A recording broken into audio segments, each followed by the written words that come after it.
que sanction yi ñuy teg wali yu ñett rekk la mahq ak tard ak xidlaan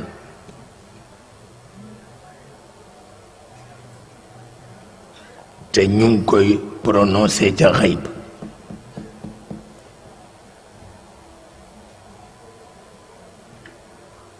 mahq ak tard ak xidlaan mahq wala yu mat sëkk lañ koy teg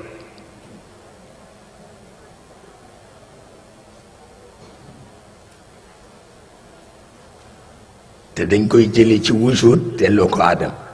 mara day tali c'est tellement humiliant ba moo tax Cheikh bañ ni du ko jël ndax dañ lay jële ci wujud delloo la ci adam c'est le retour au néant c'est fini kiñ ko teg boo demee ci registre bi nit ñiy demee safara doo ca gis turam boo demee ci registre bi nit ñiy demee àjjana doo ca gis turam boo demee ci registre bi ci diggante bi dootoo ci gis turam ndax far nañ ko abadan te mën na am tegu ko boppam waaye boroom gémmiñ gu réy ko ko teg parce que yàlla paaka la kenn du ko jëkk ci mberam boo mayee sa sëriñ ci sa làmmiñ lu mu ko mayul du la sacrifier yow sëriñ ba lay sacrifier waaw noonu lay def moo tudd mbaax dañ ko ragal ñoom ba mu ëpp tarde nag wali yu waxeex ak borom jamono lañ koy teg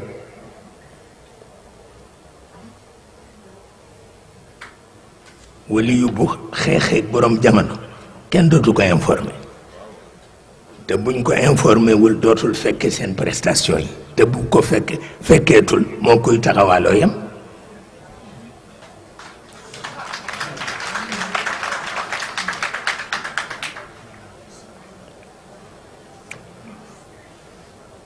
loolu moo ci nekk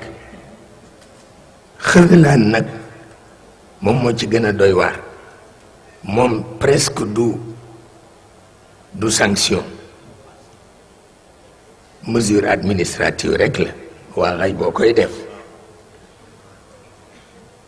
mooy ni yàllay def rek fekk ko xel ma matul mu may ko wilaaye seetal loolu li bukki di wax ni xamul séddale ne yàlla xamul séddale seetal fekk koo xam ne xel ma demewul noonu mu may ko wilaaye xam nga kooku bu ñuy jëlul mesure yu ñu ko sàmme ba tere ko mu wax ci mbooloo tere ko mu jëf ci mbooloo àdduna dafay tukki seetal loolu moom la ñu tudd xidlaan ñetti sanction yii ñoo fa am mahq ak tard ak xidlaan waaw yal nañ ci yàlla musal mahq moom ku ñu ko teg c'est fini c'est fini moo tax Cheikh doon ko daw waaye nag bu ko bëggee rëcc nag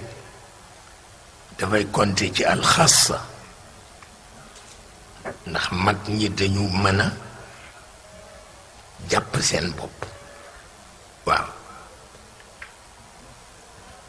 moo tax boo jëkkee ci mag ñi rek mën nga rëcc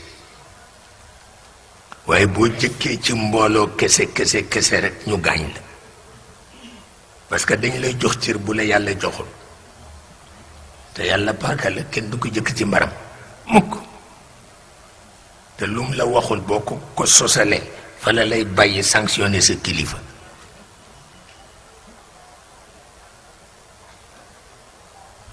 seetal loolu seetal loolu lu mat a bàyyi xel la tarde nag mooy wali yu waxeex ak borom jamono kooku noonu rek la moom it dafay jël mesure demander pour ñu bañ ko informer te lu jóge xayb te ñoom seen bànneex yépp mooy seen contact ak xayb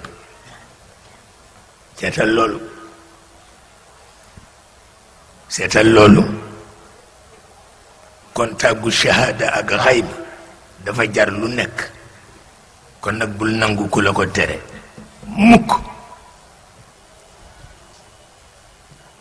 bul nangu ku la ko tere mukk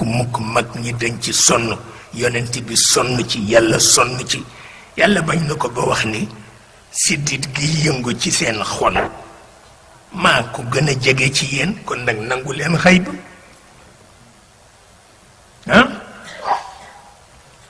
kon nangu leen xayb wante ñun ñu ngi defe ni nii rek kese déedéet